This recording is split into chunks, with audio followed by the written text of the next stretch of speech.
அடுத்து வாக்குரையாக கம்யூனிஸ்ட் இயக்கத்தினுடைய மூத்த தலைவர் அருமை தோழர் டி.கே. அவர்கள்.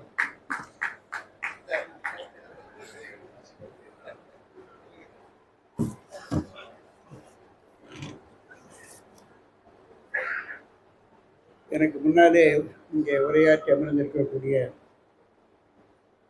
முத்தரசன் அவர்களே, மனோகரன் அவர்களே, இந்த புத்தக வெளியீட்டு விழாவுக்கு இந்த அவையில் நிறைந்து வந்திருக்கக்கூடிய தோழர்களே, நான் என்ன பேசுறதுன்னு யோசிக்கிறதுன்னா புஸ்தகம் படிச்சிருக்கணும். நான் புஸ்தகத்தையே இங்கே தான் வந்து பார்த்தேன். அவர் ஒரு பகுதி படிச்சிட்டதுனால சமாளிச்சுட்டாரு. அவை புஸ்தகத்தில் என்ன இருக்குன்னு பேசுவது என்பது ஒரு எளிதான விஷயம் அல்ல. ஆனால் இந்த புஸ்தகம் வருவதற்கு பாக்கியம் மட்டும் பொறுப்புன்னு சொன்னால் நான் ஏற்றுக்க தயாராக இல்லை. லதாவுக்கு ஒரு மிகப்பெரிய பொறுப்பு இருக்கு என்பதை இங்கே நான் சொல்லி கருதுது. ஆணாதிக்கம் கொண்டு அவையா போயிடுது. பேச்சாளரும் ஆணாதிக்கம் உள்ளவங்க அறிவாங்க. அதனால லதாவினுடைய பொறுப்பு. இன்னைக்கு மத்தியானம் எங்கள் வீட்டில் இது போகிறோம்னு சொல்லி கேட்டாங்க, லதா எங்கே இருக்காங்க, லதா என்ன பண்ணுறாங்கன்னு கேட்டாங்க வீட்டில். அதனால லதாவுக்கு ஒரு மிகப்பெரிய பொறுப்பு இருக்கு. லதாவுக்கு பெரிய வாழ்த்துக்கள்.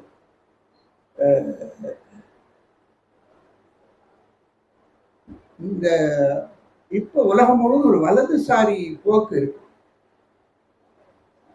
நீங்க பாத்தீங்கன்னா அமெரிக்காவினுடைய அதிகார வர்க்கம், ட்ரம்பினுடைய ஆட்சி என்பது ஒரு வலதுசாரி ஆட்சி. நீங்க 1925 33 வரையினுடைய வரலாறு எடுத்தீங்கன்னு சொன்னா, எப்படி இரண்டாவது உலக யுத்தத்துக்கு முன்னாடி வந்து ஒரு ரைட்டிங் வேர்ல்டுல இருந்தது, அந்த எழுச்சி இன்று மீண்டும் உலகத்தில் வந்து கொண்டிருக்கிறது என்பதை ஜனநாயகவாதிகள், மார்க்சிஸ்டுகள் புரிந்து கொள்ள வேண்டும் என்பது என்னுடைய வேண்டுகோள். நான் சொல்லுவதை கொஞ்சம் நீங்க ஆய்வு பண்ண வேண்டும் என்பதும் என்னுடைய வேணும். நான் சொல்றது கரெக்டா இருக்கணும்னு நான் சொல்லலை. நீங்க ஐரோப்பாக்குள்ள வந்துட்டீங்கன்னு சொன்னா, பிரான்ஸ்ல எலெக்ஷன் முடிஞ்ச பிற்பாடு வந்திருக்கக்கூடியது ப்ரோ ரைட். இத்தாலியில வந்திருக்கக்கூடிய 47 வயது பெண் பிரதமர் எக்ஸ்ட்ரீம் ரைட். ஜப்பான்ல இப்ப வந்திருக்கக்கூடிய அதிபர் எக்ஸ்ட்ரீம் ரைட். இது ஆண் ரைட் அல்ல, பெண்களே ரைட். இந்த ஒரு பெரிய அளவுக்கு மாற்றங்கள் உலகத்துல வந்து கொண்டு இருக்கிறது. அதை ஒட்டி நீங்க ஆர்எஸ்எஸ் பிஜேபி பார்க்கணும். நீங்க ஆர்எஸ்எஸ் பிஜேபியை தனியா பார்ப்பதை விட இன்றைய உலகத்தில் ஆர்எஸ்எஸ் பிஜேபியினுடைய பங்கு பாத்திரம் என்பது ஒட்டுமொத்தமான ஒரு வலதுசாரி போக்கோடு இணைந்து வருகிறது என்பதை நாம் பார்க்க வேண்டும். நாம் ஏதோ இங்க இருக்கக்கூடிய பிஜேபி திட்டுவதல்ல பாயிண்ட், அது ரொம்ப சுலபம். ஆனா இதனுடைய மதவாதம், இந்த கருத்துவாதம் எவ்வளவு ஆழமாக இருக்கிறது. இதை எதிர்த்த ஒரு தத்துவம் என்பது மார்க்சியத்தை தவிர வேறு எதுவுமே கிடையாது என்பதை நாம் புரிஞ்சுக்கணும். அப்ப இந்தியாவில போராட்டம் என்பது இந்துத்துவாவுக்கும் மார்க்சிசத்துக்கும் தானே தவிர, மார்க்சிசத்தோட எத்தனை பேர் எவ்வளவு நாள் துணை வருவார்கள் என்று தெரியாது. அவை சொந்த பலத்தை பெருக்காமல், சொந்த பலத்தை எவ்வளவு வேகமாக பெருக்கிறோமோ, நாங்கள் எங்களை கூப்பிடுறதோட மிருதுலா மாதிரி ஆட்களை கூப்பிட்டு பேச வேண்டியதான்னு அடுத்த ரவுண்டு. ஏன்னா இன்னைக்கு இளைஞர்கள்ட்ட போக வேண்டியது. இங்க இருக்கிறது கிட்டத்தட்ட பெரும்பகுதி 60க்கு மேல. ஒருவேளை நான் தான் எல்டஸ்டா இருப்பேன், 85 ஆயிடுச்சு. இனிமே என்ன நீங்க எந்த அளவுக்கு திருத்த முடியாது. நான் ஏற்கனவே என்ன திருந்தி இருக்கிறேனோ அதுதான் திருந்த முடியுமே தவிர, என்ன பெரிய அளவுக்கு என்ன திருத்துறது என்பதற்கு ரொம்ப கஷ்டம். ஏன்னா சுற்றி இருக்கக்கூடிய என்வாயர்மெண்ட் இருக்கு. என்னை சுற்றி இருக்கக்கூடிய என்வாயர்மெண்ட், எனக்கு புதுசா ஒரு டிரைவர் வந்திருக்காரு, அவரு ஓட்டுநர். அவர் நேரம் ஒரு நாள் ஏதோ போய் சமய கேட்டு போயிட்டு போனோம்னா அவர் வந்து என்ன கேட்டாரு, அம்மா பிஜேபியா?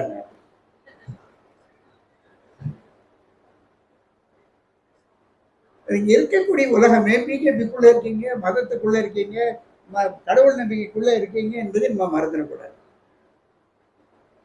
அதை எப்படி நம்ம புரிஞ்சுக்கணும்னா,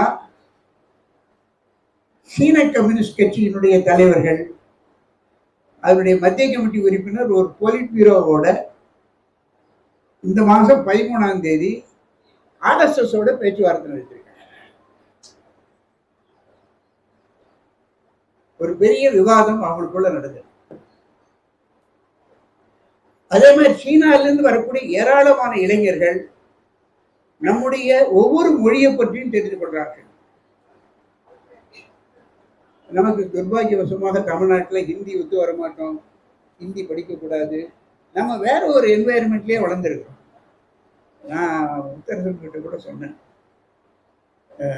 அதை இங்கே சொல்ல வேண்டியதில்லை. நம்ம ஒரு மார்க்சிஸ்டாக நம்மை ஆக்கிக் கொள்வது என்பதே கடினமான ஒரு விஷயம்.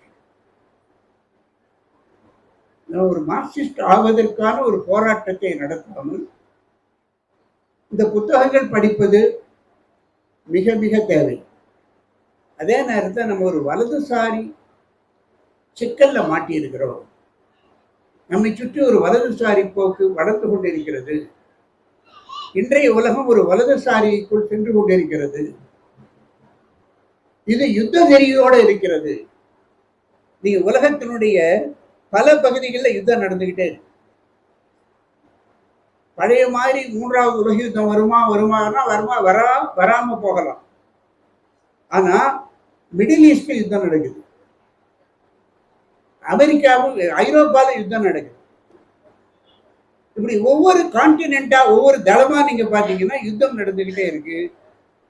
அந்த யுத்தம் என்பது ஏராளமான சேதங்களை உருவாக்குகிறது. இது எல்லாமே ஒரு ஒரு ஒரு இடதுசாரி என்கிற முறையில, ஒரு கம்யூனிஸ்ட் என்கிற முறையில நாம் புரிந்து கொள்ள வேண்டிய அவசியம் இருக்கு. ஒரு பக்கம் வலதுசாரி போக்கு நடக்குது, இன்னொரு பக்கம் ராணுவ தாக்குதல் நடக்குது. நீங்க வாய்ப்பு கிடைச்சதுன்னு சொன்னா ட்ரம்போட பேச்சை படிச்சு பாருங்க, இத்தாலியனுடைய பிரதமருடைய பேச்சை படிச்சு பாருங்க. எப்படி ஒரு வெறிபிடித்த பேச்சுக்கள் வருகிறது, அதன் பின்னாடி எப்படி மதம் இருக்கிறது என்பதை நாம் புரிந்து கொள்ள வேண்டியிருக்கிறது. அவைகளையெல்லாம் புரிந்து கொள்வதற்கு சீன கம்யூனிஸ்ட் கட்சியோ அதனுடைய அமைப்புகளோ பெருமளவுக்கு உதவியார். என்னுடைய பயணத்தில் நான் செக்கோஸ்லோவாக்கியா போயிருக்கேன், சைனா போயிருக்கிறேன், கடைசியா குயூபா போயிருக்கிறேன். நான் செக்கோஸ்லோவாக்கியா போற பொழுது அது ஒரு நாடு, இப்ப அது செக் ஸ்லோவாக்கின் 2 நாடு ஆயிடுச்சு. அங்க நீங்க பாத்தீங்கன்னு சொன்னா சர்ச்சுக்கு போக வேண்டும் என்று நான் போனேன். சர்ச்சில் ஆள் இல்லை, ரொம்ப வயதானவர்கள் தான் இருந்தாங்க.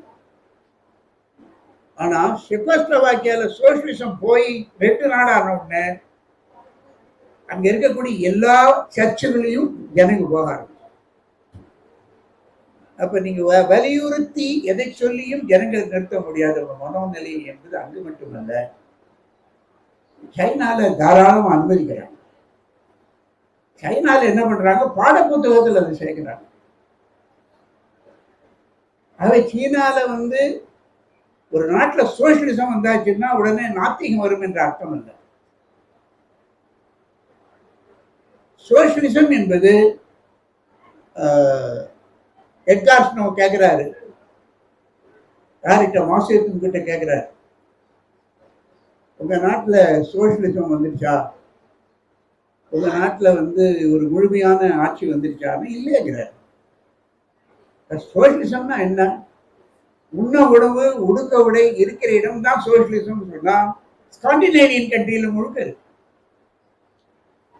நீங்க ஐரோப்பால ஸ்காண்டினேவியன் கண்ட்ரிக்கு போனா 60 வயசு ஆனவங்க போய் டாக்டர் கிட்ட மெடிக்கல் ஷாப்ல கொடுத்தா மருந்து ஃப்ரீ. முதலாளித்துவ நாட்டில் மருந்து ஃப்ரீ, மருந்தாதி.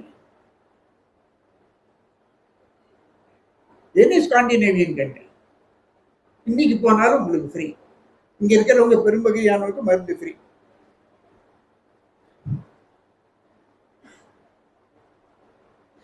சோசியலிசம் என்பது ஒரு மனிதன் இன்னொரு மனிதனை சுரண்டுவது நிறுத்துவது மட்டுமல்ல, சமுதாயத்துல பிறர் மனைவியை பார்த்து ஆசைப்படாமல் இருப்பதும் சோசியலிசம்.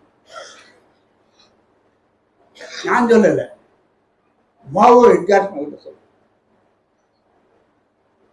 அது ஒரு புதிய மனிதனை உருவாக்குவது என்பதுதான் சோசியலிசம்.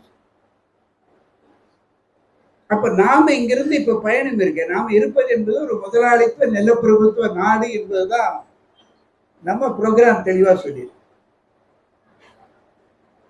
இந்த ப்ரோக்ராம்ல இருந்து நம்ம எங்கெங்க போக வேண்டி இருக்கும்.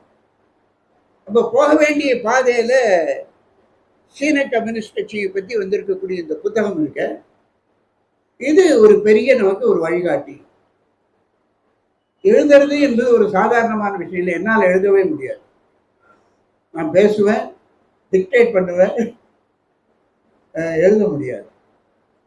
எழுதுவது என்பதே ஒரு திறமை, அதுக்கான ஒரு டீச்சிங் என்றால அது பாக்கியத்துக்கு இருக்கிறது என்பதே பெரிய பாக்கியம்.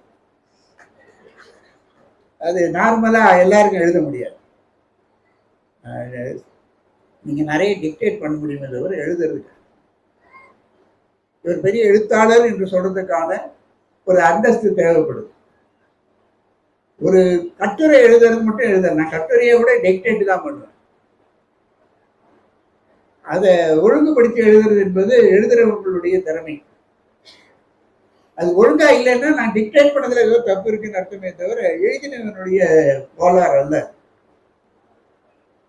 ஆகவே இப்படிப்பட்ட ஒரு புதிய சூழ்நிலையில் இருக்கிறோம். ஒரு வலதுசாரி போக்கு நம்ம மாட்டி இருக்கிறோம்.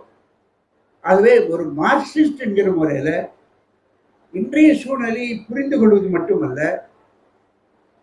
இப்படிப்பட்ட புத்தகங்கள் சீனாலேயே இன்னும் மதம் இருக்கிறது. ஏன் நீங்க ஃபெடரல் காஸ்ட்ரோவை போய் பார்க்க முடியலையே தவிர, நான் வைஸ் பிரசிடென்ட்டோட போனேன், அவரை மட்டும் பார்க்க விட்டாங்க. என்ன பார்க்க விடல, மாலையில அவருடைய பையனை மனைவி எல்லாரையும் பார்க்க முடியுது. இன்னைக்கு அங்க வந்து கடவுள் கோயில் இருக்குது, சர்ச் இருக்கு, எனக்கு போயிட்டு இருக்காங்க. நீங்க ஜனங்களை தத்துவார்த்த ரீதியாக மாற்றப்பட வேண்டுமே தவிர, உணவு இடுக்க இடை கொடுத்தா மாறாதான். இப்ப பிர்லா ஏன் கோயில் கட்டுறான்? பிர்லாக்கு உணவு இல்லையா? இருக்க இடம் இல்லையா? எல்லாமே இருக்கு பிர்லாக்கு. ஆனா அவன் ஏன் கோவில் கட்டுறான்? ஆக ஏழையோ பணக்காரனோ, நம்பிக்கை, மத நம்பிக்கை என்பது, ஜாதி நம்பிக்கை என்பது கூடுதலாக நம்ம நாட்டில் வலுவாக இருக்கிறது என்பதை ஒரு ஜனநாயகவாதிகளாக, நாம் மார்க்சிஸ்டுகளாக கூட ஒரு ஜனநாயகவாதிகளாக புரிந்து கொள்ள வேண்டிய மகத்தான ஒரு கடமை நமக்கு இருக்கிறது. தோழர் பாக்கியத்திற்கு என்னுடைய வாழ்த்துக்களை சொல்றேன்.